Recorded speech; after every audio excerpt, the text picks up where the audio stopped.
Assalamualaikum warahmatullahi wabarakatuh. Selamat siang pendengar Mitra Puspati dimanapun berada. Kembali bersama saya Agus Kusuma-Wijaya. Di kesempatan siang hari ini kita bertemu di acara Dialog Radio DPRD Jawa Tengah bersama Kominfo Jawa Tengah dengan tema Harkitnas 2023 Semangat Bangkit Menuju Indonesia Emas 2045.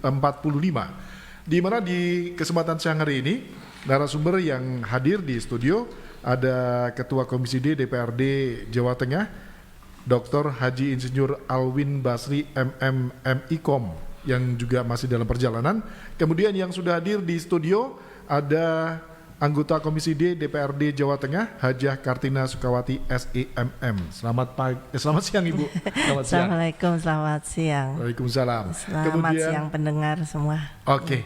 Kemudian ada Haji Muhammad Zian SAG MSI, anggota Komisi E DPRD Jawa Tengah. Selamat siang Pak Zian, apa kabar? Baik? Assalamualaikum warahmatullahi wabarakatuh. Selamat siang Mas Agus. Iya. Alhamdulillah sehat Mas. Iya, tadi pagi sempat lari-lari Pak ya di Simpang 5 Pak ya? Biasanya begitu kalau Oh iya, waktu kosong. ini sekarang lagi ada tradisi lari-lari. Oh, iya. Walaupun nggak biasa lari. Iya. Saya juga ikutan lari. Gitu Bu ya, tadi pagi Bu ya. Tapi nggak lari dari kenyataan. Iya, Oke, buat Mitra Puspati yang ingin bergabung di Dialog DPRD Jawa Tengah bersama Kominfo Jawa Tengah, Anda bisa bergabung interaktif langsung di 095385877 atau Anda juga bisa kirim pesan singkat ataupun WA di 085277999101. Di mana kegiatan ini diselenggarakan kerjasama dengan Dinas Kominfo Provinsi Jawa Tengah, dan Anda juga bisa mengikuti informasi tentang Jawa Tengah melalui media sosial Dinas Kominfo Provinsi Jawa Tengah, Twitter di @kominfo.jtg, kemudian Instagram @kominfo.jateng, kemudian di FB @diskominfo.jateng, di website diskominfo.jatengprof.go.id, dan di YouTube Kominfo Jateng. Baik, sesuai dengan tema kita di kesempatan siang hari ini, Pak Jen dan Bu Ina, Harkitnas 2023 Semangat Bangkit Menuju Indonesia Emas tahun 2045, di mana pada 20 Mei kemarin Pak Jen dan Bu Ina ya, kita semuanya bangsa Indonesia ini memperingati Hari Kebangkitan Nasional, di mana sudah 2 tahun terakhir ini Bu, kita juga sudah mulai bangkit lagi tentunya setelah kita tidur dari virus COVID-19. Ya. Kita mulai dari Bu Ina. Apa ini Bu Ina? Pandangan Bu Ina setelah COVID-19, kemudian kita kembali memperingati Harkitnas 2023 ini untuk menuju Indonesia Emas 2045. Ya, selama kurun waktu 2 tahun kita terbelenggu dengan adanya COVID-19, tentu saja ini membuat semuanya serba menurun dari sisi ekonomi dan lain sebagainya. Nah, ini waktunya kita bangkit di 2023, di mana COVID-19 ini sudah tidak menjadi pandemi tetapi endemi. Nah, dari sini ini mari kita bersama-sama nih kepada seluruh elemen masyarakat, stakeholder dari semua sisi, kita bersatu demi bangsa dan negara. Ini adalah makna dari kebangkitan nasional sekarang ini. Memang kalau kita ini ya Mas ya, generasi kita mungkin kebangkitan nasional kita sudah hafal ya dari sejarahnya yang dulu sampai dengan sekarang. Tetapi kalau anak-anak muda kita mungkin hanya sekilas, dan itu iki jari ini ceritane ngene sejarahnya kan gitu nggih. Nah, tetapi kita wajib untuk bisa memformatkan kembali, formulasikan kembali sesuatu yang baru yang memaknai tentang kebangkitan nasional itu sesuai dengan era sekarang.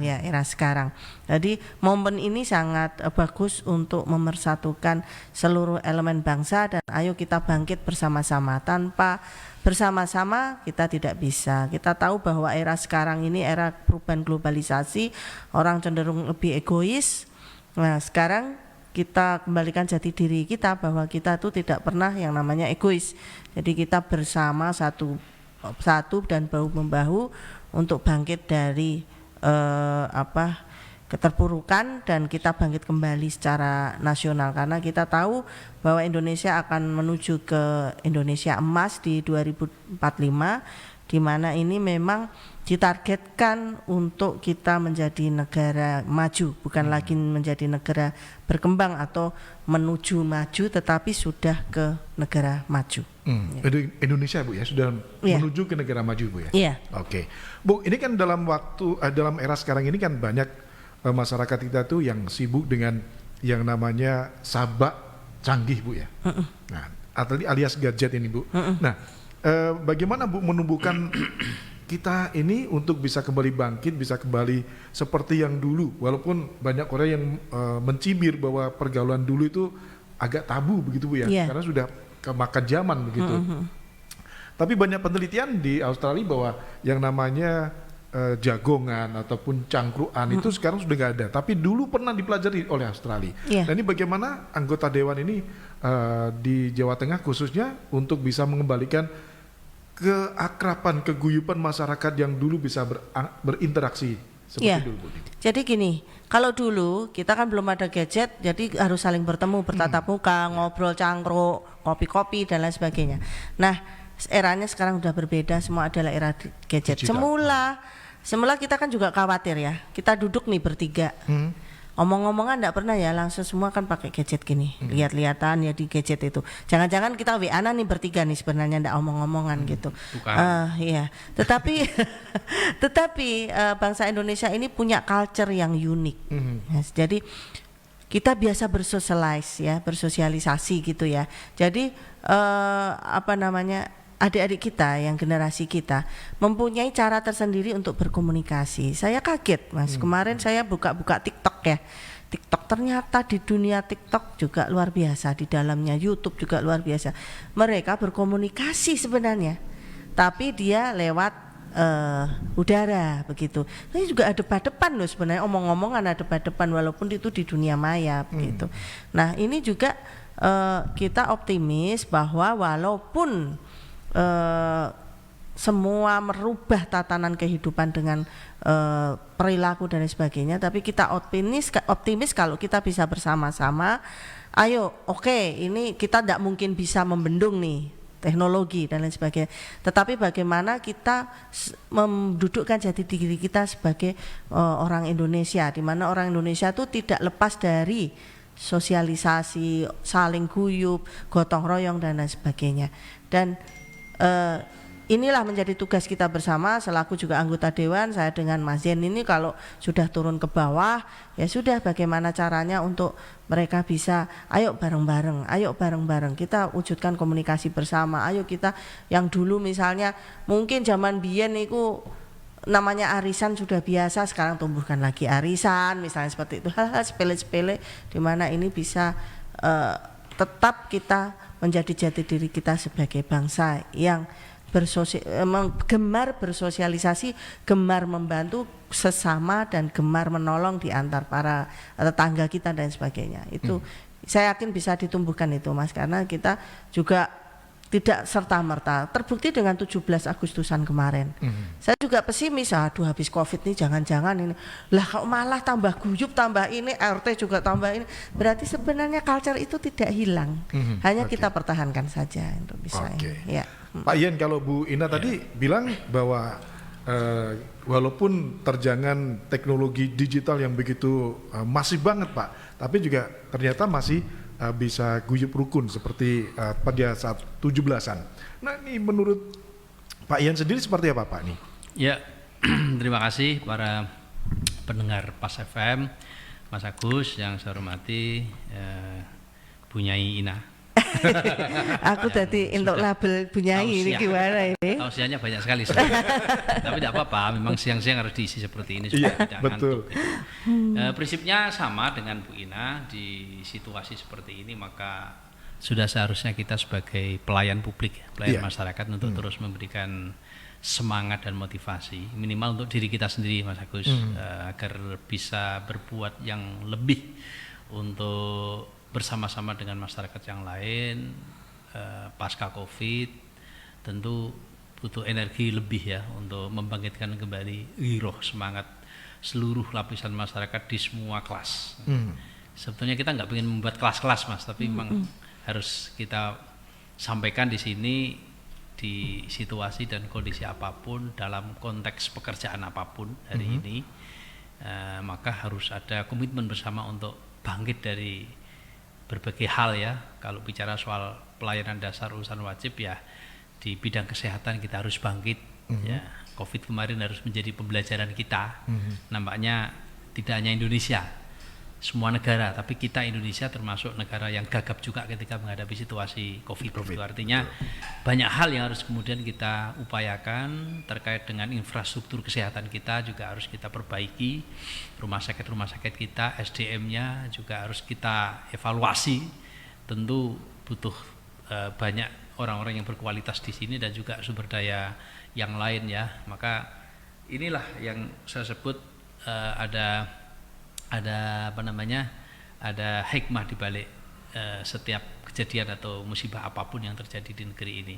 Kemudian di sektor pendidikan saya kira juga sama, kita harus bangkit. 2 tahun kemarin lebih saya kira masa yang sulit, bahkan kita mengalami penurunan IPM, Human Development Index kita menurun di angka 2,7%. Kemudian IPK kita, APK kita, angka putus sekolah kita juga tinggi. Kemudian sistem pembelajaran kita juga kemarin dianggap gagal gitu, kalau tidak saya sampaikan kurang berhasil lah ya, kalau gagal sama sekali sih tidak, tapi tidak berhasil menjawab tantangan pendidikan. Juga di sektor yang lain saya kira banyak tadi termasuk yang sama oleh Bu Ina. Maka kita mendorong saat ini kepada seluruh lapisan masyarakat di semua aktivitas, mari kita bangkit, kita bergerak, kita mulai dari sekarang ini untuk bersama-sama menghidupkan kembali giroh kita untuk beraktivitas sesuai dengan kompetensi kita masing-masing. Di Pati ini yang petani, ayo kita ya bertani dengan baik gitu kan. Kemarin juga habis digoncang banjir. Betul. Berbulan-bulan ya Mas ya. Hampir 2 bulan Pak. Ya, kalau Bu Ina tadi soal gotong royong, soal komitmen kebersamaan, saya kira di Pati ini nggak perlu diragukan lagi. Pokoknya kalau ada musibah gitu mesti langsung Cancut tali ondo. Ina itu langsung bawa gas. Kalau Pak Jen itu langsung bawa beras, saya bawa tabung gitu. gas. Ya, pokoknya saling mensupport. Ya, support. Pak Endro itu biasa langsung bawa, datang. Nah ini Pak Endro udah datang ini. Jadi intinya kita harus selamat siang Pak Endro. Menghadapi situasi dan kondisi dalam situasi sulit apapun. Makanya saya senang warga masyarakat Pati komitmen gotong royong, kebersamaannya, saling bantunya itu luar biasa. Tinggal kita harus terus pupuk kebersamaan itu. Cuma akhir-akhir ini kan kita agak sedih ya Bu Ina, Pak Endro, di Pati ini beberapa hari terakhir ini kan isunya ada beberapa isu yang kurang baik gitu loh Mas. Misalnya ada anak dibuang sama orang tuanya yang bayi itu di sungai itu. Ada suami yang membunuh istrinya atau kebalik ya, istri membunuh suami. Nah, yang di kemarin yang di mana yang di Ngemplak itu suami membunuh istri. Nah, itu KDRT Ibu. KDRT, gitu. Ya, artinya ya yang seperti ini ya boleh terjadi di Pati. Termasuk yang lagi viral lagi juga. Nggak usah disebut lah, nanti semakin viral. Ya memang Pati sekarang ini baru banyak yang viral Pak. Tapi viralnya kurang baik itu Mas. Iya. Makanya kita dorong ya Pati mudah-mudahan menjadi lebih baik lah ke depan ini. Apalagi pembangunan, tantangan pembangunan di Pati ini luar biasa. Tantangan pasca banjir, pasca Covid, infrastruktur yang juga sudah mulai banyak yang harus diperbaiki, kemudian tatanan ekonomi juga harus diperbaiki di semua sektor tadi sudah saya sampaikan. Ya. Pak, tapi ada tadi yang perlu dibangun komitmen yang seperti apa Pak? Setelah 2 tahun kita tidur karena COVID itu Pak. Ya, begini. Jadi kalau kita bicara soal Pati ya nggak bisa dilepaskan dalam konteks Jawa Tengah. Secara nasional juga sama. Jadi tantangan atau isu-isu strategis barangkali yang hari ini masih kita rasakan, yang juga menjadi bagian dari komitmen kita untuk terus kita jaga bersama adalah pertama misalnya soal komitmen untuk memberantas cara berpikir radikal, cara berpikir radikalisme dan sebagainya. Ini kan bukan soal agama saja, tapi kekerasan ini kan juga harus mulai kita hilangkan di lingkungan kita Mas. Karena di Pati ini kan mohon maaf ini bukan menjas hiburan apapun ya, tapi kadang-kadang kalau hiburan itu terlalu kita geber gitu, kadang-kadang memunculkan situasi yang radikal, saya kira ini juga tidak baik di Pati. Radikalisme apalagi radikal dalam konteks pemahaman keagamaan yang akan sangat berbahaya terhadap masa depan bangsa ini. Saya kira di Pati juga harus kita tanamkan isu-isu atau tantangan di masa depan ini supaya jangan sampai terjadi, makanya harus kita jaga komitmen itu. Kemudian juga isu soal intoleransi. Ini di beberapa daerah Mas Agus banyak sekali survei-survei yang membuktikan bahwa ternyata masyarakat kita ini meskipun kelihatannya guyup rukun ya, mudah-mudahan di Pati tidak, tapi intoleransinya juga cukup tinggi. Misalnya satu contoh di Semarang ini ada survei yang membuktikan bahwa beberapa kepala sekolah dan guru agama ketika ditanya soal bagaimana hubungan sosial, muamalah antar sesama umat manusia ini tidak boleh dengan agama selain agama yang sama. Saya kira ini kan bibit-bibit intoleransi yang juga sangat membahayakan terhadap kelangsungan kehidupan bernegara kita di negeri ini gitu. Tantangan kita saya kira itu. Kemudian yang ketiga, cinta tanah air atau hubul waton ini namanya juga mulai harus kita tanamkan kembali di anak-anak muda sekarang. Karena anak-anak sekarang ini kan sudah mulai cinta luar negeri daripada cinta tanah air.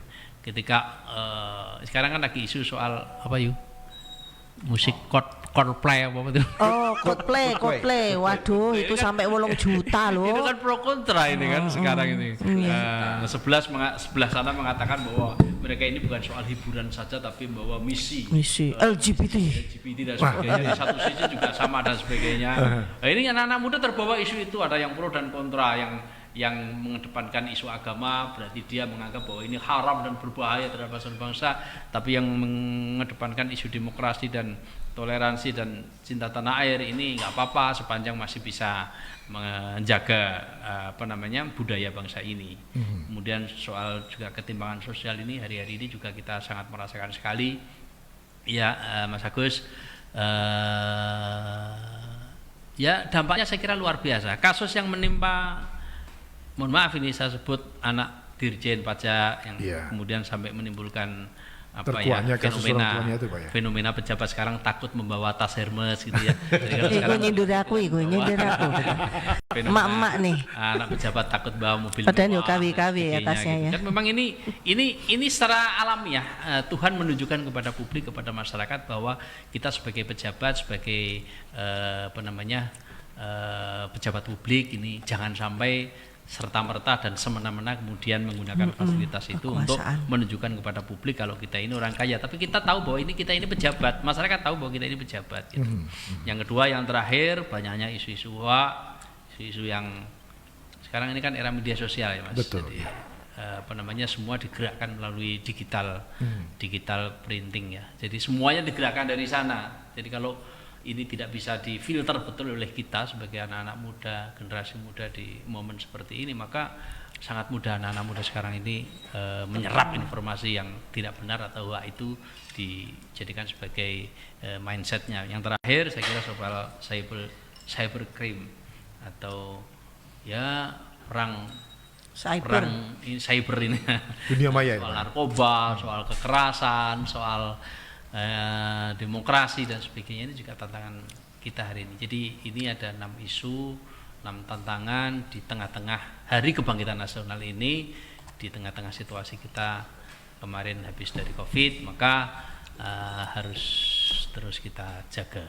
bagaimana agar isu-isu tantangan ini ke depan tidak semakin memberatkan masa depan bangsa ini. Oke, Pak, tadi di dalam dunia pendidikan juga kita kurang berhasil Pak selama 2 tahun. Nah ini kurang beras Pak. Oh beras. Kurang berhasil Pak. Berhasil. Nah ini sebetulnya di masa peringatan Hari Kebangkitan ini yang perlu dibangkitkan lagi di dunia pendidikan ini apa nih Pak? 2 hal saya kira Mas. Yang pertama saya kira soal komitmen penguatan sumber daya manusia. Nah, ini ya. Jadi Pak Menteri ini jangan terkecoh dengan informasi-informasi yang mengatakan bahwa kurikulum kita ini tidak efektif atau kurikulum yang sudah berjalan selama ini tidak efektif. Jangan gitu. Karena kurikulum dibuat itu saya kira juga sudah melalui proses penelaahan yang sangat matang dan disesuaikan dengan kondisi bangsa ini.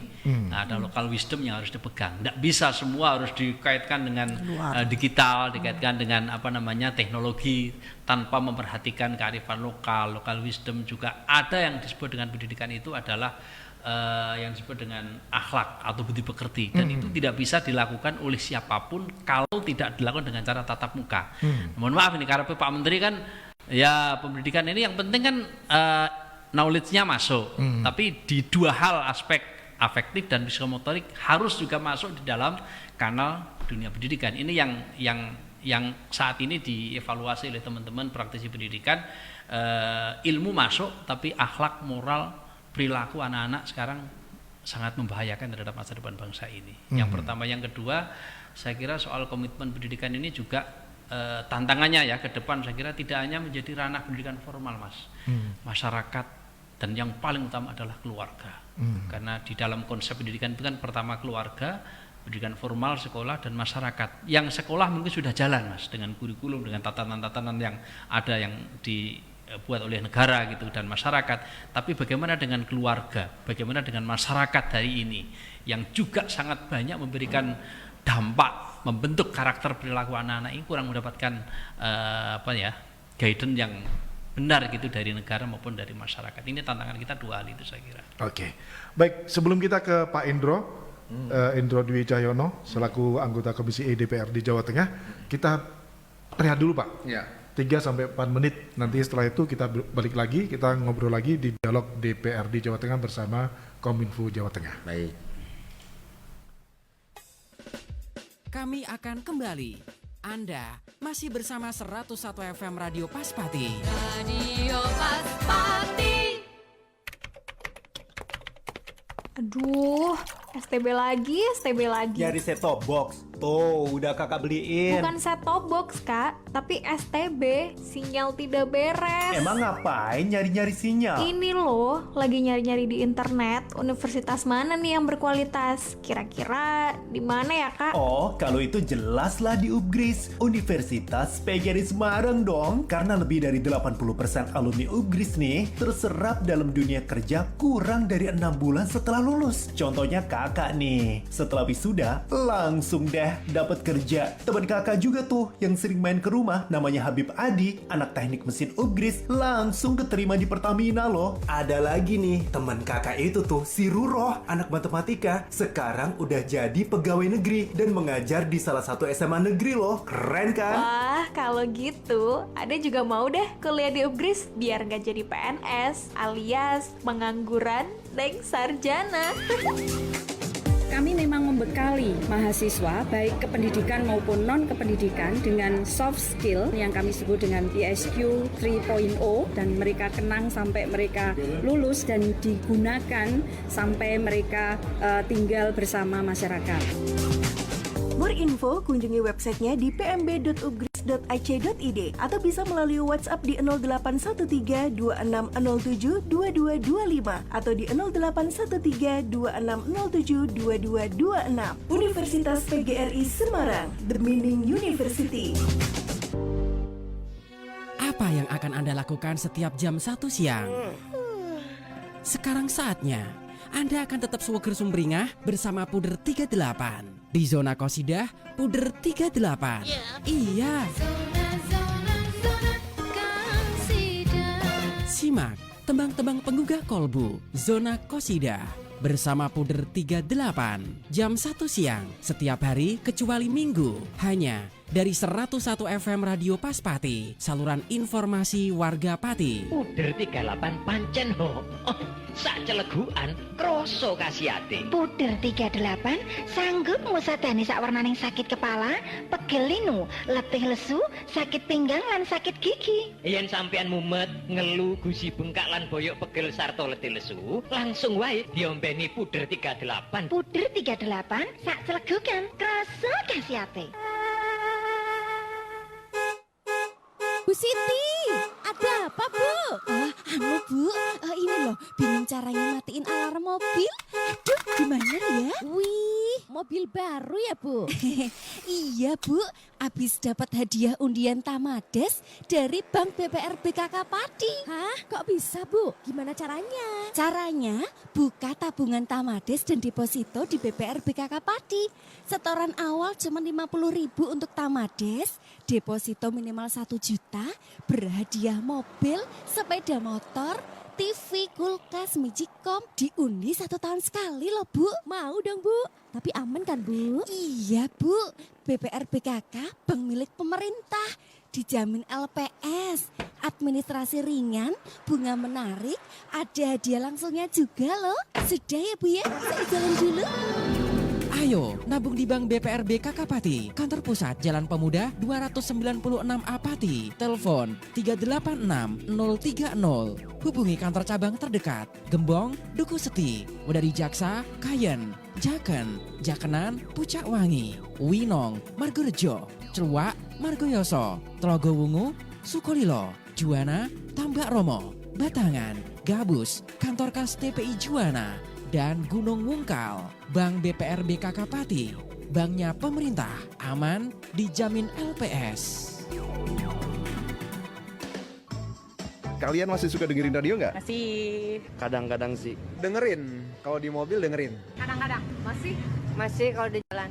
Dengerin radionya pas lagi ngapain nih? Lagi galau. Paling pas lagi di jalan nih gabut. Pas pergi dan pulang kerja doang. Santai-santai. Sambil tiduran. Ya lagi bete. Lagi nyetir. Apa yang kalian suka pas lagi dengerin radio? Dibacain requestan. Terus disapa sama announcernya. Dan yang pasti diputerin lagunya. Kadang dengerin lagu-lagu yang hits terbaru. Lebih ke playlist ya kalau aku. Jadi lagu-lagu sih sebenarnya. Musik lah. Musik dangdut. Musik juga. Musik. Satu lagi nih. Kenapa kalian harus dengerin radio? Agar lebih terbuka aja sih pemikirannya ya, mindsetnya. Karena banyak dari radio yang belum kita tahu wawasannya. Di mana aja kalian bisa dengerin radio gitu, nggak bosan. Nggak cuma dengerin musik yang itu lagi, lo juga bisa dengerin talk show, bisa dengerin apapun lah. Biar nggak kudet aja, musik itu biar tau lah musik-musik yang sekarang-sekarang gitu kan ya. Buat semua yang dimanapun kalian berada, dengerin terus radio. Karena lewat radio kalian bisa bertegur sapa dengan kecengan kalian atau siapapun itu. Ya jangan lupa dengerin radio. Radio masih terus didengar. Jangan lupa dengerin radio. Dan jangan lupa pasang iklan di radio. Anda masih bersama 101 FM Radio Paspati. Radio Paspati.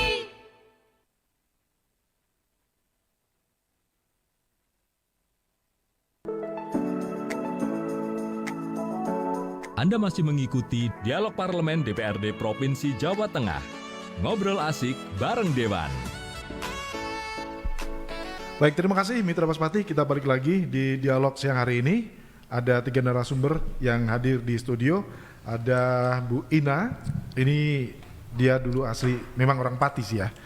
Dulu wakil Bupati Pati. Haji Kartina Sukawati SMM, anggota Komisi D DPRD Jawa Tengah. Kemudian Haji Muhammad Jian SAG MSI, anggota Komisi E DPRD Jawa Tengah. Dan Indro Dwi Cahyono ST, Komisi E DPRD Jawa Tengah. Siap. Pak, tadi Bu Ina sudah, kemudian Pak Yen juga sudah ngobrol terkait dengan kiat-kiat untuk membangkitkan kembali bangsa maupun juga masyarakat Indonesia, terutama di Kabupaten Pati, menuju Indonesia Emas tahun 2045. Nah, kalau Pak Indro punya pendapat seperti apa nih Pak? Iya, terima kasih. Ini sebelum saya nanti pamit karena Pak Zen nanti yang mewakili sampai jam 3.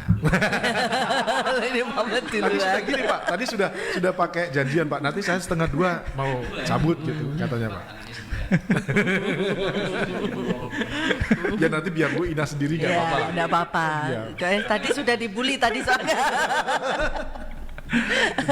Ya. Oke, saya sapa dulu masyarakat Pati yang saya cintai. Ya. Apa kabar? Assalamualaikum warahmatullahi wabarakatuh. Selamat siang. Semoga semuanya dalam keadaan sehat walafiat, selalu bahagia bersama keluarga meskipun berbagai macam dinamika kehidupan yang dihadapin. Ya. Karena di dunia ini tidak ada orang yang tidak punya masalah, semuanya punya masalahnya masing-masing. Yang penting stay positif. Di Hari Kebangkitan Nasional ini pun sama. Kita awali, kita sehatkan pikiran dulu. Pikiran betul-betul jangan hanya ngomong saja bahwa kita harus selalu berpikir positif. Nomor 1 itu diawali dari situ. Apapun kalau kita sudah berpikir positif itu insya Allah badan kita juga sehat. Ya kan? Karena badan kita ini akan jadi sakit apabila pikiran kita sakit.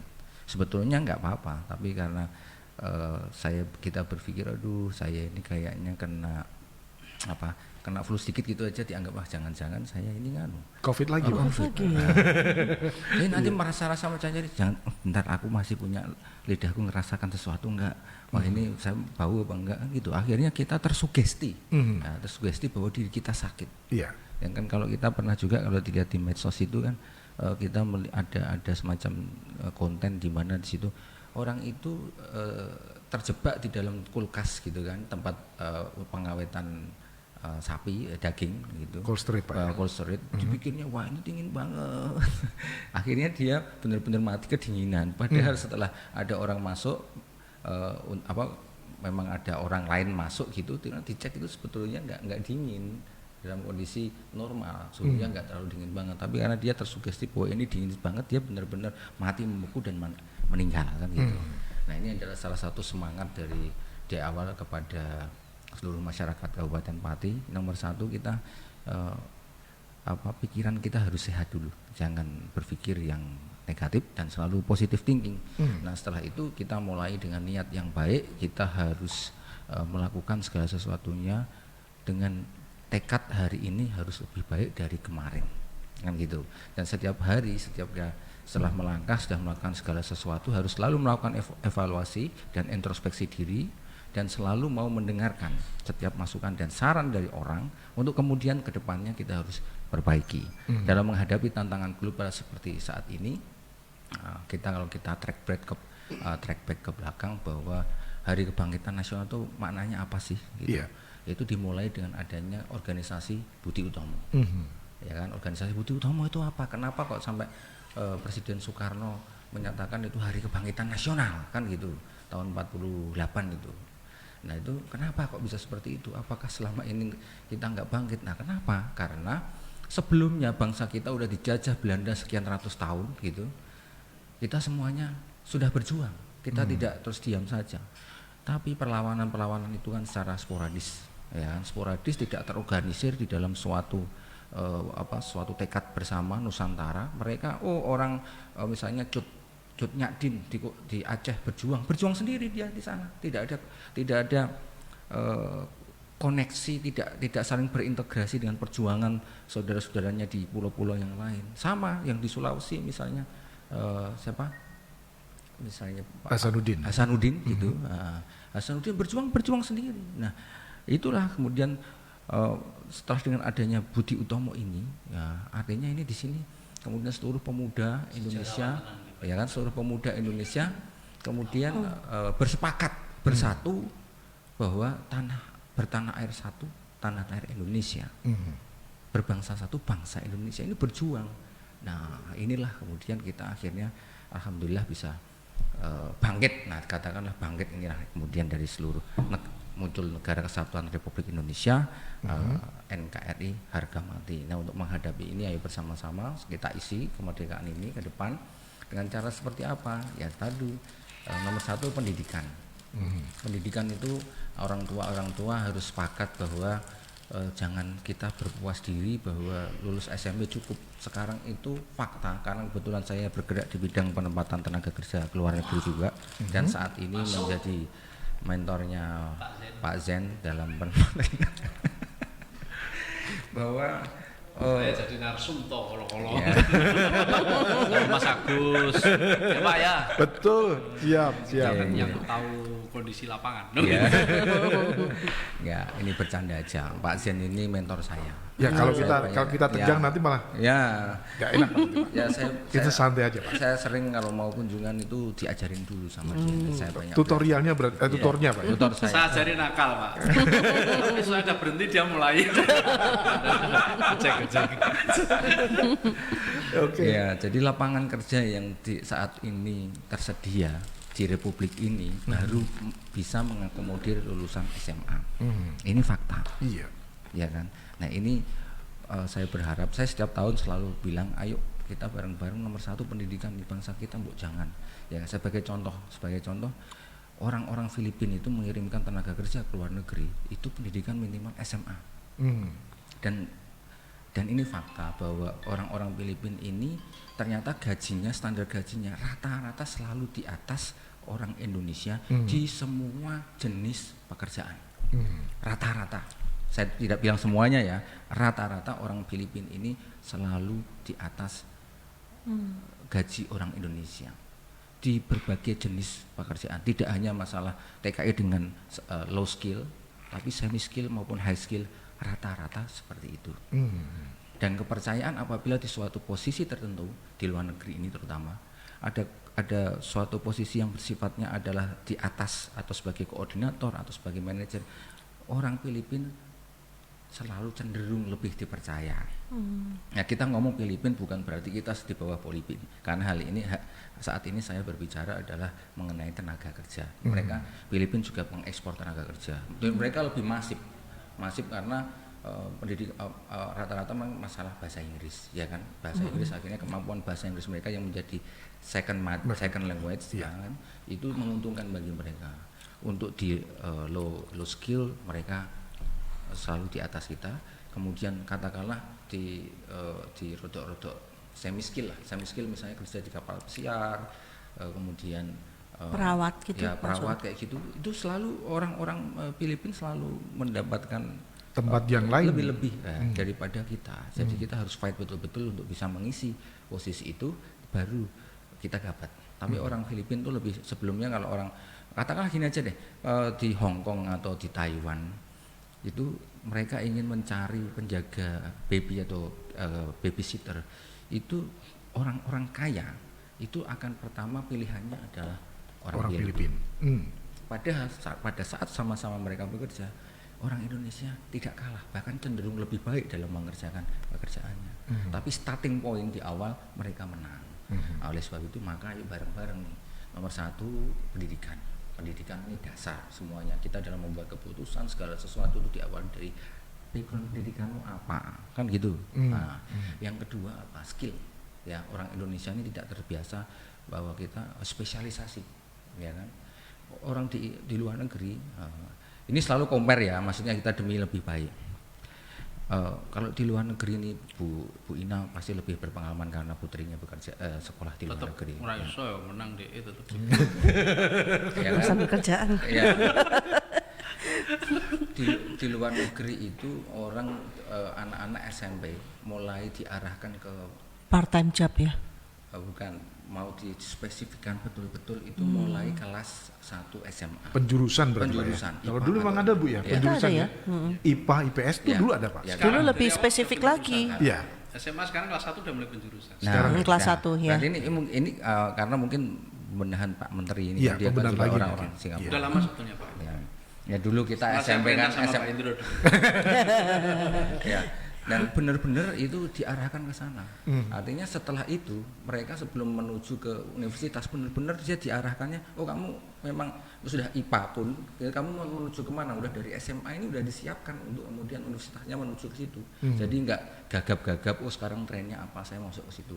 Atau kita suka dengan sekarang apa trennya gitu kan? Nggak. Memang benar-benar SMA itu adalah sudah disiapkan untuk penjurusan ke university. Nah ini benar. Ini betul, saya sudah melakukan studi itu seperti itu, luar biasa seperti itu. Nah gitu Pak, jadi ayo bangunlah badannya, bangunlah jiwanya. Nah, dimulai dari jiwanya dulu pendidikan Pak, baru badannya. Ya. Lagunya kan bangunlah jiwanya, bangunlah badannya untuk betul tadi. Indonesia. Sekarang pertempuran katanya tadi apa melalui cyber proxy war. Tadi katanya digital printing katanya. Iya, digital printing. Print. Ya, semacam percetakan ini Pak. Iya. Ya, jadi utamanya iya. Tantangannya memang pendidikan ya Pak ya. Iya, itu tadi pembangunan SDM kita. Kenapa Presiden Joko Widodo sejak pertama kali ingin melakukan revolusi mental kan di situ. Karena yang kita rasakan pada saat saya berkumpul, bertemu dengan berinteraksi dengan orang-orang luar negeri itu mereka komitmennya, disiplinnya. Jadi dia tidak mudah aturannya begini ya udahlah dibengkokin sih, nggak mau mereka benar-benar.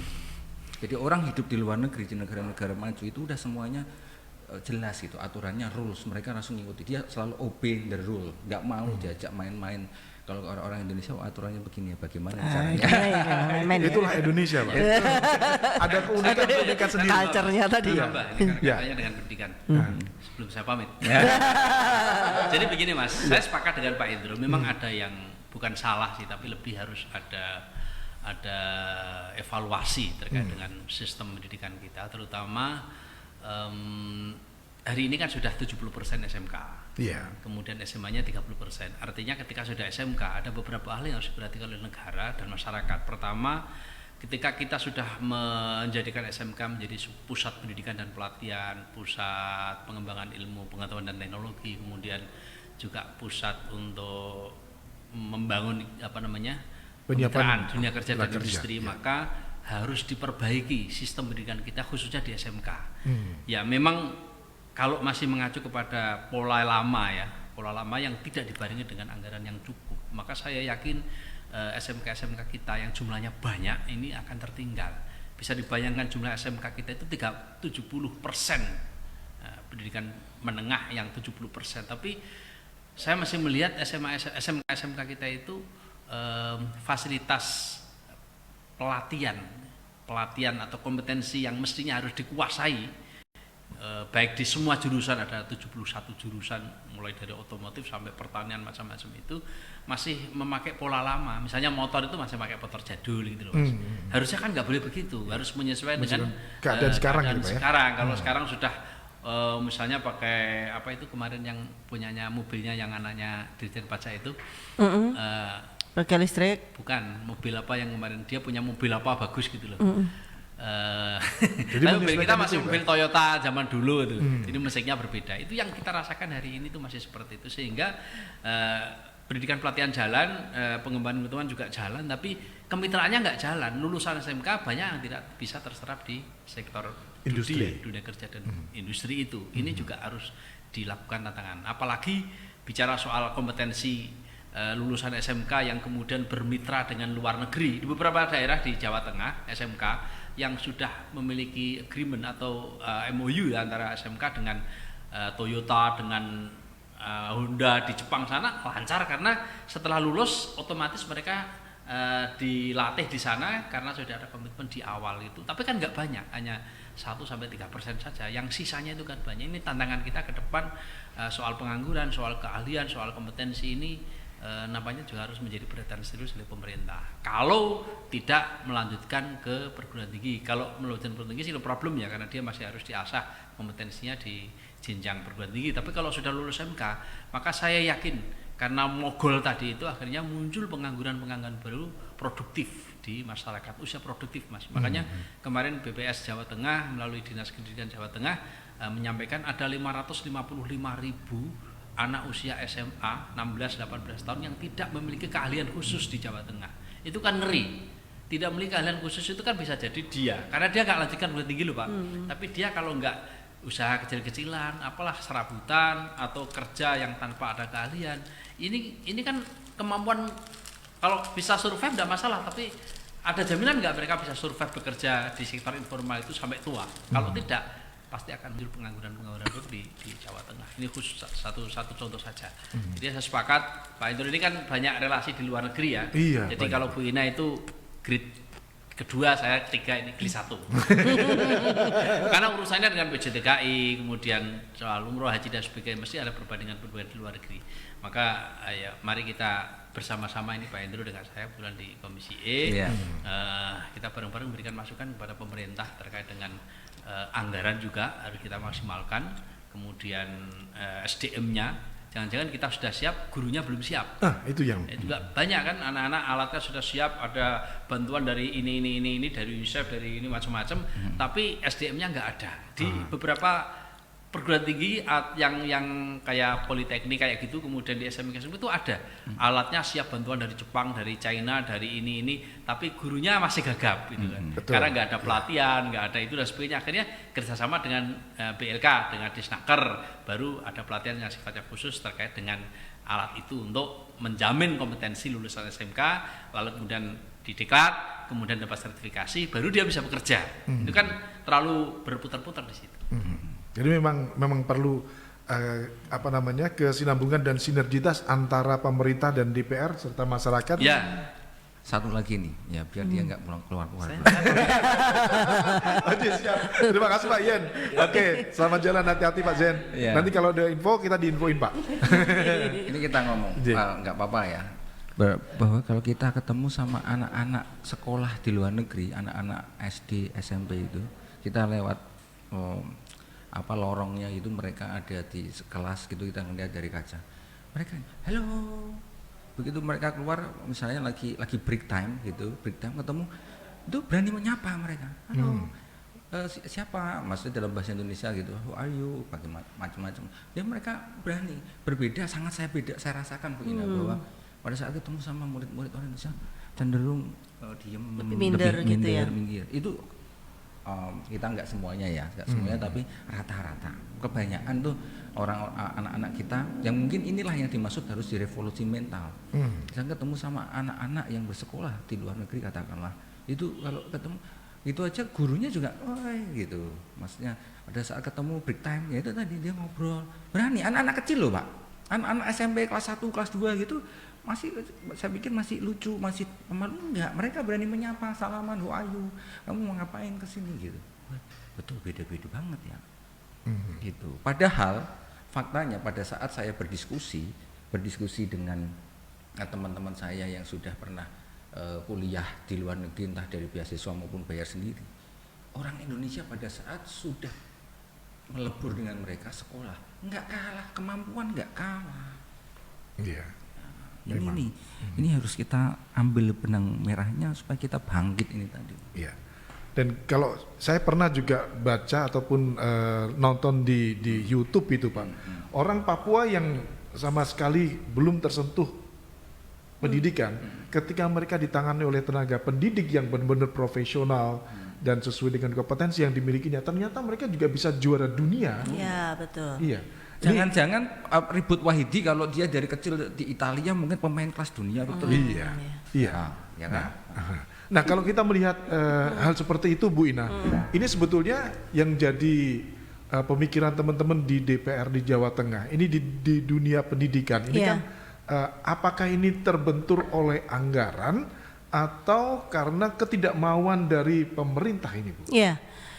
Sebenarnya sudah ada terobosan yang luar biasa, dan itu sudah diwujudkan di legislator kita ya, yang ada di pusat berupa undang-undang pendidikan, di mana APBN itu 20% untuk pendidikan, dan itu hukumnya wajib. Iya. Nah, dalam pelaksanaannya, kalau saya melihat dari susunan anggarannya, 20% itu ini harusnya pure loh Pak. Iya. Mas, pure 20% tuh murni nyoh gitu. Iya. Enggak. Nah, memang berat awalnya dan itu menyita seluruh anggaran. Nah, gimana yang lain gitu kan? Tapi itulah komitmen dari bangsa kita, karena kita mau menuju Indonesia emas 2045, bukan Indonesia yang katanya emas tapi mangkrak gitu. Nah, itu kuncinya di SDM, dan itu sudah dipikirkan dari kemarin. Undang-undang pendidikan sudah menyatakan itu, mengamanatkan itu. Tetapi dengan kotak-katik anggaran bisa 20% itu bisa. Tetapi 20% itu terdiri dari kan gitu. Diambilkan, oh ini yang dari pusat udah dapat sekian, ini sekian, ini sekian. Nah, ini total udah 20% lebih loh gitu. Nah, itulah yang menjadikan sepertinya anggaran ini kurang. Satu. Terus yang kedua, komitmen bersama. Dulu kita sudah komitmen nih, cerita nih, ya kan, bahwa ayo kita perbanyak SMK, karena semua larinya bangsa Indonesia adalah bangsa di mana masyarakatnya generasinya adalah siap kerja, sesuai dengan spesifikasinya. Oke lah, sehingga dibuatlah SMK dengan banyak. Oke lah, komitmen ini harus terjaga. Siapapun presidennya, siapapun menterinya, ini harus terjaga dong. Jangan sampai, ya kan, ganti menteri, ganti kurikulum, ganti menteri, ganti program, ini gimana gitu. Dan ini saya tidak menjustifikasi rezim sekarang ya. Kita tahu sendiri hampir dari dulu sampai sekarang selalu begitu. Ganti menteri, ganti kurikulum, ganti menteri, ganti program. Kalau dulu misalnya kita sudah SMK, oke lah SMK, ya sudah sampai sekarang. Kalaupun itu program dari dulu SMK ini, ya kan, bahwa ini adalah titik tolak kita untuk mendidik generasi kita untuk siap kerja di SMK ini dengan spesialis gitu ya. Saya yakin 2023 ini booming sudah. Ya enggak Mas Indro? Seharusnya Ibu. Harusnya udah booming ini. Karena luar biasa waktu itu saya merasakan betul pada saat saya menjabat wakil bupati, saya melihat anak-anak SMK itu waktu itu udah moncer, bukan main. Dan orang diambil untuk luar negeri, wah sampai kurang-kurang. Ingat enggak? SMK itu sampai inden. Iya. Saya dulu mau ngambil karyawan, saya selalu ambil yang SMK karena dia lebih ahli. Siap kerja. Saya lalu inden. Kalau nggak inden, terus dia lulus udah habis sudah. Nah, ini kemana? Itu sudah pernah seperti itu. Nah, ini harus lanjutkan dong, gitu loh. Jangan terus, oh udah selesai, ini ganti lagi, orang programnya udah ganti lagi, gitu. Nah, ini yang konsentrasi dan fokus itu. Mungkin itu yang menjadi PR bagi saya juga sebagai anggota dewan, walaupun di komisinya berbeda dengan Mas Indro ya, beliau lebih mendalami di dunia pendidikan, tetapi saya sepaham bahwa oke lah, ayo kita fokus apa yang mau kita capai, ya udah tuh fokus sampai detik terakhir, sampai kita mau goalnya apa begitu. Nah itu juga perlu kita harus kaji bersama. Kira-kira kita evaluasi kita sendiri juga, kita harus evaluasi begitu. Di mana tempatnya yang salah gitu kan. Dari sisi itu, dari dunia pendidikan, hati-hati. Kita akan mendapatkan bonus demografi yang luar biasa, tetapi kalau SDM-nya ini tidak mumpuni, waduh, pusing. Dimanfaatkan bangsa lain Ibu ya. Iya. Memang ada beberapa negara yang dia tidak punya bonus demokrasi, pusing juga kan, nggak ada yang mau menikah, nggak ada yang mau melahirkan, tapi dia cari solusi gimana caranya, datangkanlah orang luar masuk, kan begitu. Nah kita bonus demokrasi nggak usah datangkan orang luar masuk aja udah banyak orang begitu kan, udah ini ya udah kita kelola ini dengan baik, dan itu harus komitmen bersama. Nggak bisa kalau kita sendiri-sendiri, percuma kita anggota dewan ini bengok-bengok tiap kali bengok-bengok gitu. Gimana ini kalau apalagi kalau pas rapat Banggar kita lihat misalnya kalau guru-guru madrasah misalnya atau guru-guru ini kan ada subsidi apa tambahan penghasilan apa.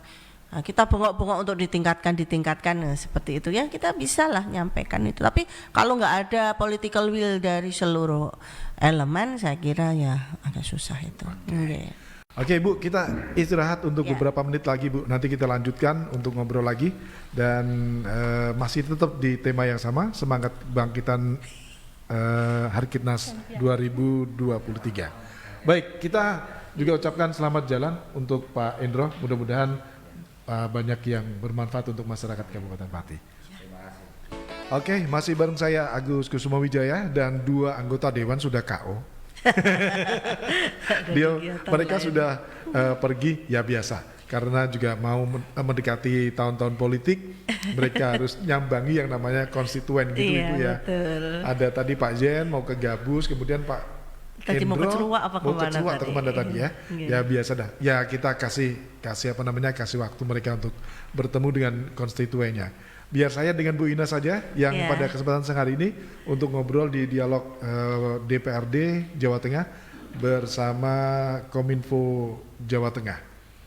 Bu Ina, tadi kan juga kita sudah ngomongin tentang anggaran, kemudian kemauan pemerintah seperti apa. Tadi untuk dunia pendidikan juga sudah ada 20% yang dianggarkan, tapi sampai sekarang juga belum menunjukkan hasilnya. Ini sebetulnya yang menjadi ganjalan di 20% ini untuk bisa mendongkrak Indonesia untuk bisa segera kualitas pendidikannya lebih tinggi ini apa ini Bu sebetulnya Ibu? Anggaran kenapa kok sulit 20% gitu? Ya 20% gede loh. Makanya itu Bu. Misalnya APBN kita 2000 berapa ya sekarang ya? 1.500 triliun. 20%-nya udah berapa tuh? Sekitar 30 ya Bu ya. 30 triliun Bu. 300 Bu ya. 1.500 150 tuh 10% kan? Iya. Berarti 300 T. Iya, 300 T. Ya. 300 T. Nah, itu gede loh. Dan itu mengesampingkan yang lain. Kalau kita mau niat itu, ya kan? Nah, itu kita turunkan ke APBD provinsi maupun APBD kabupaten kota. Nah, kendalanya ya mungkin komisi E lebih tahu ya Mas ya. Kalau saya kan di komisi D ya, infrastruktur. Mungkin saya bisa berpendapat ya itu tadi komitmen, lagi-lagi komitmen. Kalau 20% ini turun, program itu mesti harus on the track. Jadi jangan berubah-ubah. Percuma 20% ada, taruhlah ini dana memang betul-betul 20% turun. Tetapi arahnya berubah-ubah. Nah, ini tidak bisa fokus kan. Kan kalau kerja itu kan ya satu-satu. Taruhlah misalnya ini kita mau ada SDM tahun kita mau 2045. Bayangkan 2045 berarti usia produktif sekitar umur berapa tuh?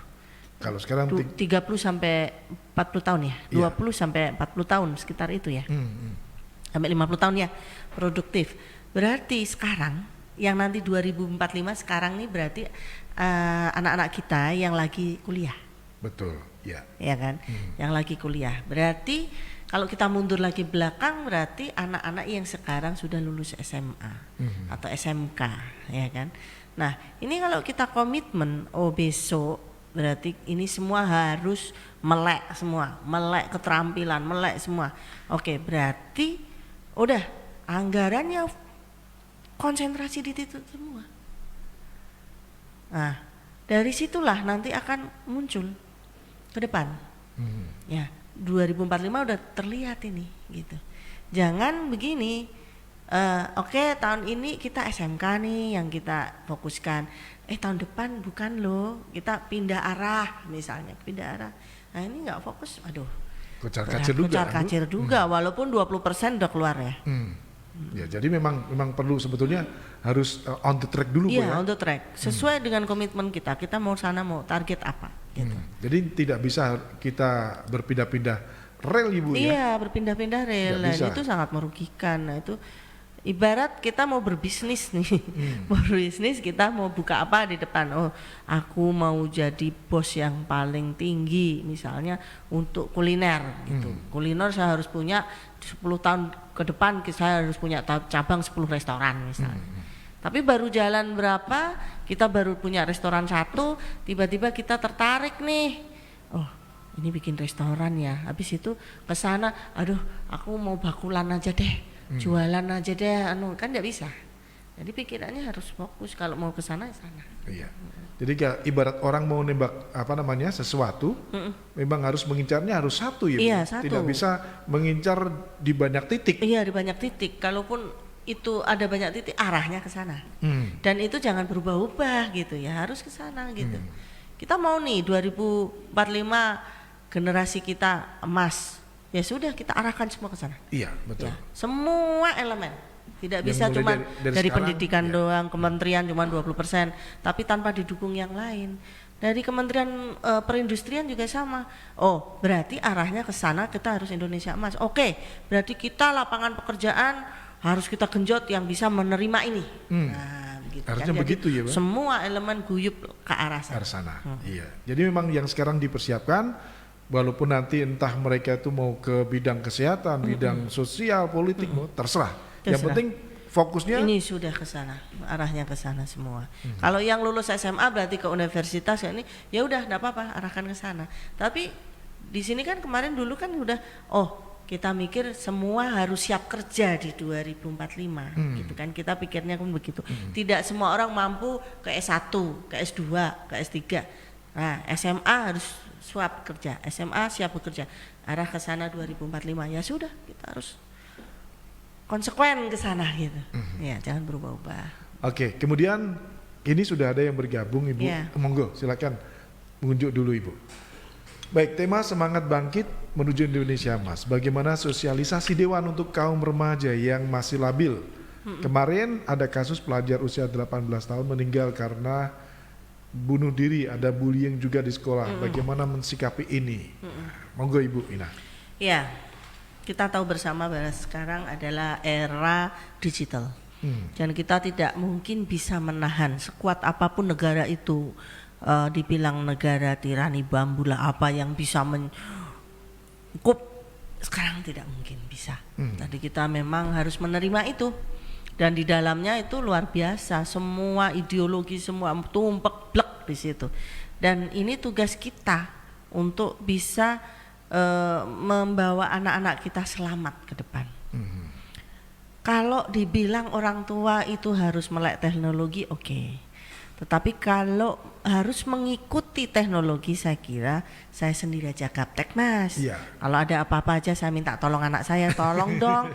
Ini mama kuliah, nggak bisa nih PTT-nya, tolong bikinin. Nah PPT-nya dibikinin dia, gitu kan. Nah, itu baru soal kecil saja, gaptek ya gimana lagi. Tetapi yang perlu adalah yang seperti disebutkan oleh Gus Zen, bahwa satu adalah revolusi mental tadi. Jadi budi pekerti itu Akhlaknya kuncinya dulu. akhlak dulu. Kalau akhlak budi pekertinya ini sudah kuat, saya yakin apapun ke depan bisa dia tangani. Jadi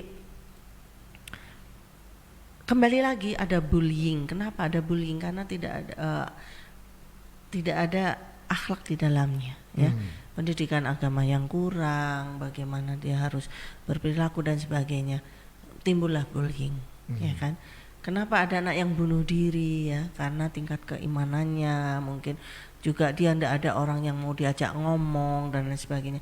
Ini kembali lagi ke masalah jiwa, ke masalah hati. Jadi kita konsentrasi juga ke sana, jangan semua dilibatkan dalam bentuk yang nyata-nyata saja. Memang yang kayak pendidikan, terus kemudian ini budi pekerti dan sebagainya, ini kan sesuatu yang abstrak, yang memang ke depan nggak bisa kelihatan ya. Kalau udah jauh baru, oh iya ya sekarang baru tahu ini ada hasilnya seperti itu. Contoh misalnya kayak waktu kita kecil, kita kan ada P4 nih, pendidikan apa ya itu P4, moral Pancasila, moral Pancasila, PMP seperti itu. Waktu itu kan ada jam-jamnya. Kalau SD ini harus berapa jam, kita harus lulus dari tuh P4, SMP, SMA tuh. Waktu itu melelahkan sekali dan apa sih manfaatnya? Memang tidak ada manfaat. Waktu itu belum kelihatan gitu kan. Tapi sekarang kita rasakan. Betul. Ya kan? Ya. Kalau kita berantem nih, ceritanya orang politik sekarang lagi panas-panasnya 2024, berantem nih kita. Tapi begitu Indonesia yang disinggung, udah deh. Kata berantem tuh udah ada, kita bersatu, belalah negara, apapun itu. Nah, kita merasakan itu. Iya. Tetapi apakah generasi setelah kita, generasi muda kita ini bisa ke sana? Bisa. Buktinya, ya buktinya banyak sebenarnya. Cuman kita nggak begitu terlalu inten ya untuk melihat itu. Bagaimana dia bisa merasa cinta tanah air, bagaimana dia membela negaranya gitu ya. Apalagi mereka sudah sering, anak-anak sekarang tuh gampang loh Mas berinteraksi dengan orang luar. Iya. Ya. Pakai TikTok, pakai apa, Umi TV, pakai apalah itu ya, program Skype. Skype. Wah, itu kan 2, 3 orang, 4 orang bisa speak gitu. Nah, saya pernah mengikuti anak saya, temennya dari mana nih gini. Saya ikuti. Pada waktu negaranya dibully gitu, maksudnya negaranya itu dianggap remeh, mereka juga marah. Ya. Bahwa Indonesia tidak seperti itu, gitu, dimarah gitu. Dan bukti bahwa kalau cinta tanah air itu bisa dipupuk kepada mereka, dan kita suka membuat mereka, aduh anak sekarang gimana ya, generasi Z nggak bisa diatur, orangnya mager begini. Kita belum apa-apa udah ngeluh duluan. Padahal kita nggak tahu loh bahwa mereka tuh walaupun diam, nggak bersuara, kesannya cuek, mereka itu memperhatikan. Nah itu, jadi lagi-lagi kita kembalikan lagi ke situ. Jadi apa sih intinya biar ini bisa berjalan gitu, ya udah kembali lagi ke akhlak kita, batin kita, jiwa kita ini kita bangun. Jadi ada sesuatu hal yang mesti harus diubah di dalam dunia pendidikan. Iya. Jadi ayolah, dulu pernah ada program nih, awal dulu ya, zaman Pak Jokowi waktu pertama ya itu dia. Itu saya sangat mendukung penuh yang namanya revolusi mental. Oke lah, jargon jangan hanya omong tok. Revolusi mental, ayo jalankan. Saya Tapi yakin implementasinya bisa. seperti apa itu, Bu? Revolusi mental, nah itu yang ahli-ahli itu akan bisa memformulasikan ya. Revolusi mental karena saya itu sendiri seperti sampai apa? sekarang juga masih belum Bu, yang namanya revolusi mental yang seperti apa. Jadi revolusi mental itu merubah mental kita jauh ke, maksudnya itu lebih baik dan mengembalikan ke jati diri bangsa. Jadi Contoh misalnya, zaman dulu kita itu ada pelajaran budi pekerti, walaupun tidak ditulis budi pekerti gitu ya. Nah, selama ini agak hilang karena semua mikirnya harus fisika, kimia, biologi, matematika number one begitu kan. Nah, ini mulai dimasukkan. Kalau misalnya percuma kamu dapat matematika bagus, fisika kan kimia, tapi ternyata dia bullying, berarti nilai budi pekertinya dia kurang. Nah, misalnya seperti itu, contoh seperti itu. Itu baru satu titik saja. Dan revolusi mental itu kan macam-macam gitu. Nah, itu dulu program seperti itu bagus itu sebenarnya kalau bisa dikembangkan. Kemudian juga melibatkan stakeholder yang lain, misalnya kalau kan yang penting itu kan ke stakeholder yang menangani bidang pendidikan. Iya betul, bisa. Jadi misalnya kerjasama, misalnya kalau Islam kerjasama dengan pondok pesantren. Kalau Nasrani mungkin dengan gereja, atau kalau di Nasrani itu kan ada retret ya, semacam itu. Nah ini kerjasama. Jadi mungkin dalam 1 minggu kita nggak melulu Senin sampai ke Jumat ya sekarang ya, Sabtu libur misalnya. Senin sampai Jumat tidak melulu itu terus pelajarannya, tapi ada 1 hari yang memang khusus untuk budi pekerti misalnya seperti itu. Nah itu memang harus itu. Jadi itu bagus. Bu, kalau temanya itu kan Kebangkitan Nasional 2003 semangat untuk bangkit ini Bu. Dan Gubernur Jawa Tengah juga menyampaikan momen Hari Kita Seni diharapkan bisa menjadi akselerasi seluruh kebangkitan hingga 2045. Nah ini di usia yang 100 tahun bagi bangsa Indonesia yang tinggal kurang beberapa puluh tahun lagi. Ini sebetulnya apa yang mesti harus dilakukan oleh pemuda-pemuda sekarang ini Bu? Ya. Jadi pemuda-pemuda sekarang yang nanti akan menuju ke Indonesia Emas ini saling menginspirasi dalam belajar dan karya di antara generasi muda. Ya, kadang-kadang kita tidak tahu ya seperti apa pola dari pembelajaran kita di universitas. Saya hanya melihat dari universitas sekarang. Kalau dulu seperti itu, sekarang seperti itu. Nah, sekarang kecenderungannya adalah mereka bekerja secara tim, berkelompok, tim. Satu. Yang kedua, bahwa mereka lebih terbuka dengan wahana dan pemikiran yang bebas. Jadi kalau dulu kita kuliah kan harus saklek gitu kan. Ini A, jawabannya B gitu ya. Sekarang enggak. Anak sekarang lebih berbeda lagi. Jadi mereka lebih cenderung lebih kreatif dan dari dia belajar dia bisa lebih kreatif, lebih banyak dia bisa kerja tim, dan dia lebih banyak menunjukkan karya-karyanya, dan dia pede loh. Iya, pede. Nah, generasi sekarang ini terutama anak-anak sekolah, saya tidak tahu kalau di sekolah lain. Kalau anak saya kan dari SD, SMP, SMA, kebetulan SMA juga SMA 1 begitu. Ini memang dididik untuk lebih kreatif. Di SMP 3 juga lebih kreatif gitu ya. Nah, beda sudah. Jadi eranya sudah berbeda, dan ini tinggal push saja. Push, dan ini kita bimbing aja mereka. Terus kemudian menjaga keragaman dalam bingkai persatuan Indonesia. Nah, keragaman ini yang penting. Ya. Anak-anak generasi sekarang dia lebih terbuka bahwa diversity itu ada. Jadi orang berbeda itu ada. Cuman kita harus mengarahkan sekarang, ya. Mereka lebih cenderung lebih toleran. Kalau yang tidak kena paham-paham radikal, mereka lebih cenderung lebih toleran. Hanya saja jangan sampai kebablasan. Contoh misalnya, kalau dia ditanya, kamu temenmu Kristen tuh, kamu Islam, mereka enggak ada masalah. Mereka temanku, jadi mereka enggak ada masalah. Tapi jangan sampai kebablasan nih, karena informasi ini sedemikian rupa, berarti kita harus menjunjung tinggi murni hak asasi manusia. Nah, misalnya seperti itu. Tapi terus kemudian mendukung LGBT, misalnya seperti itu. Jadi harus kita arahkan. Oh, nah ini yang baik, ini yang benar, ini yang oke, begitu. Nah, seperti itu. Kemudian satu lagi yaitu pengembangan teknologi informasi dalam mewujudkan kesejahteraan. Mereka melek informasi, tetapi arahkan untuk ke hal yang baik dan positif. Bu, ini ada telepon. Coba kita dengar dulu. Halo, selamat siang. Ya, selamat siang. Oke, monggo. Dengan Bapak siapa? Dengan Pak Adi, Mas Agus. Oke, Pak Adi, monggo silakan. Ya, ini tertarik apa yang disampaikan Bu Ina ya. Bu, kalau begitu apa tidak ada yang salah sekarang ini ya Bu ya? Pada waktu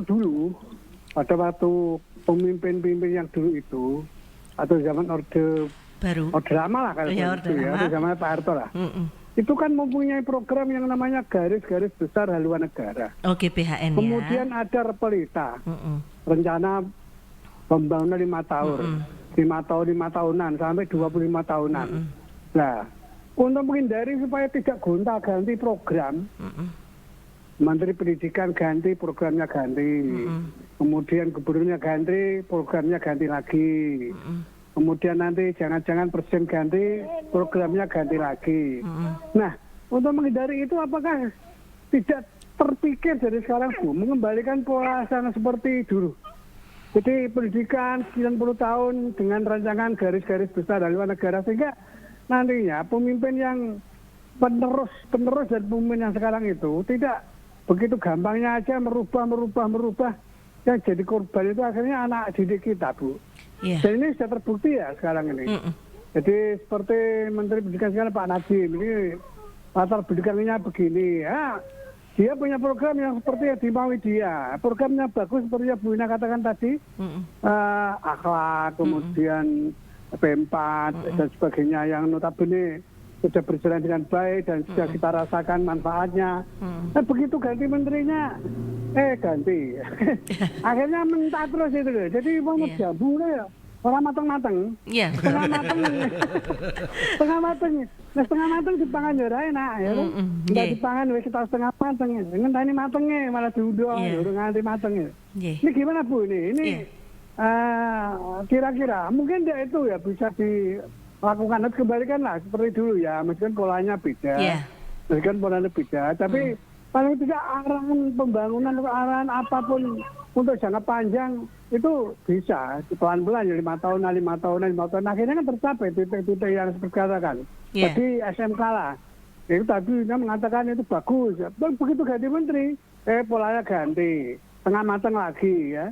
Kemudian lapangan kerja yang dulu dihasilkan oleh SMK itu ya, akhirnya tidak jadi lagi ya. Padahal itu sudah ngantri seperti Bu Ina katakan tadi. Ini kira-kira gimana Bu langkah-langkah seperti ini? Apakah mungkin bisa dilakukan untuk yang ada, Bu Ina?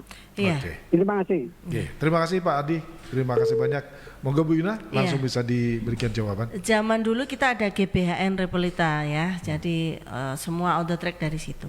Sebenarnya sekarang itu ada yang namanya RPJMN. Terus RPJPD, RPJMD gitu ya. Jadi rencana jangka panjang, rencana jangka menengah, rencana 5 tahun itu ada seperti itu, dan itu di breakdown sampai dengan kabupaten.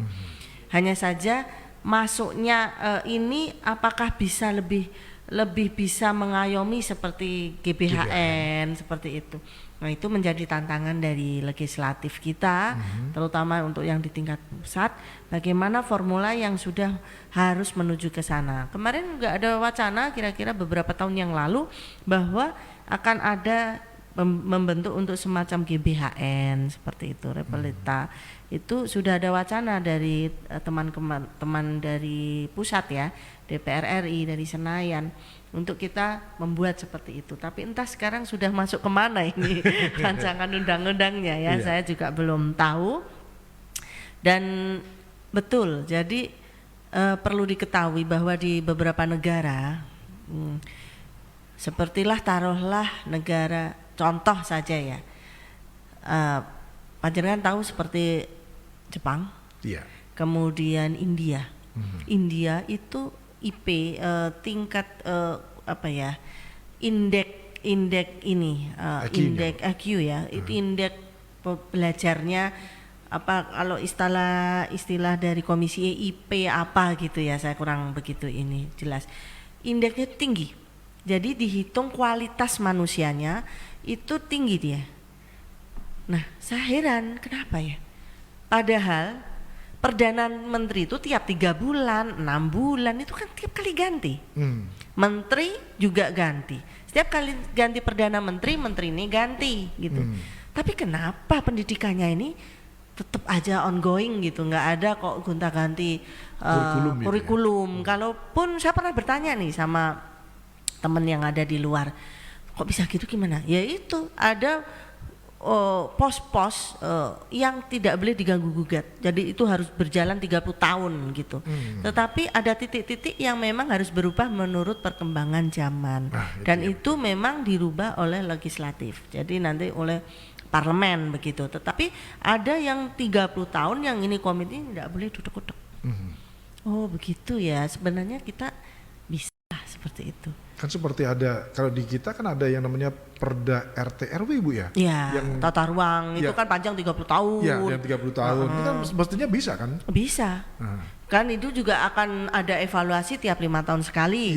Tetapi kan tidak besar gitu. Contoh misalnya ada suatu wilayah di apa RT RW, wah ini ke tata ruang ya. Ke tata ruang, di situ ada lahan hijau. Sudah dipatok itu 30 tahun lahan hijau, nggak boleh diapa-apain. Ya udah, kalau mau merubah lahan hijau harus persetujuan presiden. Walaupun 5 tahun ini dievaluasi. Contoh misalnya ada satu daerah, ini lahan hijau nih, tapi gimana nih di sini industri udah mulai masuk, pabrik-pabrik, investor dari luar negeri masuk ini bagaimana? Ya udah, karena ini lahan hijau, patok bangkrong ya lahan hijau. Kalau mau dibikin lahan industri, ya udah izin presiden. Angel banget lah ini izin presiden gitu ya. Nah semacam itu sebenarnya bisa. Seharusnya bisa Ibu bisa. Dan DPR pasti juga mendukung kan? Mendukung karena itu baru satu titik itu tentang lahan hijau yang tidak boleh dudek-dudek karena kita harus bisa ngasih makan orang Indonesia begitu kan. Itu kan lahan khusus untuk padi, untuk ya tanaman pangan yang untuk penyangga pangan kita se-Indonesia itu ada. Apalagi kalau cuma pendidikan nih Bu ya. Iya. Berpuluh-puluh tahun mungkin bisa juga Bu ya. Bisa. Cuman elemen-elemennya saja nanti yang nanti modifikasi lah, dikit-dikit kan gitu. modifikasi gitu kan. Tapi kan enggak merombak 180 derajat. Kan kasihan anak-anak. Kasihan anak-anak. Anak saya tuh yang sekarang SMA dulu tuh sempet nangis terus loh, dia harus belajar 2 kurikulum. Gimana coba? Kurtilas. Yang satu apa itu namanya? Kurikulum Merdeka. Nah, ya itu ada 2 nih dua-duanya harus belajar. Mah ini harus belajar ini sama ini karena nih peralihan, mumet meneh toh. Ya Allah Gusti, tak pikir kok ya bukan hanya kita yang harus peralihan, anak-anak pun harus peralihan gitu. Ya. Oke, Ibu, kita istirahat dulu sebentar Bu. 4 menitan lah, mungkin nanti kita bisa lanjutkan lagi. Ya. Baik, terima kasih Mitra Waspati. Kita balik lagi di dialog DPRD Jawa Tengah dan juga Kominfo Provinsi Jawa Tengah. Dan kita langsung saja ke pendengar yang saat ini juga sudah kirim pesan WhatsApp atau WA. Kami persilakan untuk diputar oleh teman-teman yang ada di meja operator. Ya, monggo. Dari ini kan untuk memperbaiki akhlak anak-anak kita itu, yang untuk anak-anak pondok itu kan tidak punya keterampilan, itu kan dia cuma memperbaiki akhlak saja. Bagaimana kalau di pondok-pondok pesantren itu diberikan suatu keterampilan khusus, walau cuma 1 saja untuk ya pegangan untuk waktu keluar pondok nanti sebagai modal kembali ke masyarakat. Itu aja. Makasih Bu. Oke, terima kasih. Tapi sayang tidak menyebutkan nama, hanya melalui nomor WA. Tapi saya belum bisa menyebutkan nomornya, berapa ini nomor WA-nya. Oke Bu Ina, monggo, ini terkait dengan BLK Pondok Pesantren ini Bu ya. Monggo Bu. Ya. Saya berusaha menjawab Mas, mungkin saya tidak bisa detail karena yang lebih ahlinya ini di komisi E ya, saya di komisi D. Tetapi ini saya berusaha untuk menjawab Ibu bahwa pondok pesantren ini di bawah Kementerian Agama. Dan setahu saya di bawah Kementerian Agama ini ada program itu. Jadi ada beberapa BLK yang memang sudah ada di pondok pesantren. BLK adalah Balai Latihan Kerja. Kalau di Pati ini juga banyak sudah, tapi sudah menerima Ibu ya. Iya. Yang saya ingat itu pondok pesantren yang mempunyai BLK itu adalah Pondok Pesantren Salafiyah Darul Falah. Kalau nggak salah di Kajen ya. Di Kajen. Ini punya BLK juga. Ya, ini mungkin ada beberapa pondok pesantren yang belum mempunyai BLK, dipersilahkan untuk bisa berkoordinasi dengan Kementerian Agama karena program ini ada. Jadi ini bertujuan untuk santri-santri yang lulus dari pondok tidak hanya melulu bisa mengaji kemudian ahli di bidang agama, tetapi juga dia bisa setelah dia keluar dia juga mempunyai keterampilan yang bisa untuk menghidupi dirinya, menghidupi keluarganya maupun dia nanti akan bisa mengembangkan usahanya. Jadi bisa membuka lahan pekerjaan juga. Iya betul, bisa membuka lahan pekerjaan. Bu, sebetulnya kalau untuk BLK sendiri ini yang ke pondok pesantren ini harus menyesuaikan dengan permintaan pondok pesantren Ibu ya. Sesuai dengan kearifan lokal masing-masing begitu ya. Karena ada beberapa daerah yang disesuaikan dengan daerahnya masing-masing. Misalnya ada yang memungkinkan misalnya dari suatu pondok pesantren yang di situ rata-rata di lingkungan industri misalnya, yang dibutuhkan apa BLK-nya mengikuti. Kemudian juga ada yang wilayah terpencil misalnya. Ini rata-rata anak-anak yang ada di situ adalah anak petani yang memang nanti akan mewarisi dari orang tuanya. Berarti BLK-nya lebih ke arah sana. Apa begitu? Apakah diversitasi apa, produk apa-apa, ya itu di situ BLK-nya pasti menyesuaikan. Bu, kalau sekarang ini kan yang mesti harus diperbaiki dan perlu ditingkatkan BLK yang terkait dengan pertanian, Bu, tentunya. Karena dimanapun, di negara manapun pertanian ini menjadi menjadi penyangga kekuatan negara. Nah ini mungkin kita Bu Ina bisa menyarankan pada sekolah-sekolah atau mungkin pondok-pondok, jangan cuma mengejar BLK yang sifatnya industri, tapi lebih banyak ke pertanian. Nanti pada satu saat pasti pertanian ini lebih menjadi hal yang sangat dibutuhkan negara ini. Iya betul. Jadi kita nih negara agraris ya Mas ya. Kita berada di Katulistiwa, kita negara agraris, kita sumber pangan, penyangga pangan ya. Tapi kadang-kadang kita lupa bahwa kita ini hidupnya di pertanian dan menganggap remeh pertanian. Kita sekarang kita mampu impor kok, kita mampu ini, tapi kan kita tidak bisa seperti itu karena ke depan tantangan jauh lebih berat dan unik. Negara itu harus punya keunikan untuk bersaing dengan negara lain gitu ya. Apakah kita mau ke industri, sementara industri itu uniknya ya kita tahu negara manalah yang IT-nya lebih bagus begitu ya. Jadi kembali lagi ke sana. Terus kemudian kenapa BLK lebih ke arah sana? Sebenarnya gini Mas, itu SMK juga ada SMK farming kan? Ya, di Pati Bu. Ada SMK yang khusus di sana dan sebagainya. Kembali lagi ke minat. Tapi kan dia namanya pertanian bisa bisa memakai lebih ke teknologi gitu ya. Boleh juga itu. Jadi emang itu menjadi PR kita bersama termasuk pemerintah dan kami-kami yang di anggota dewan.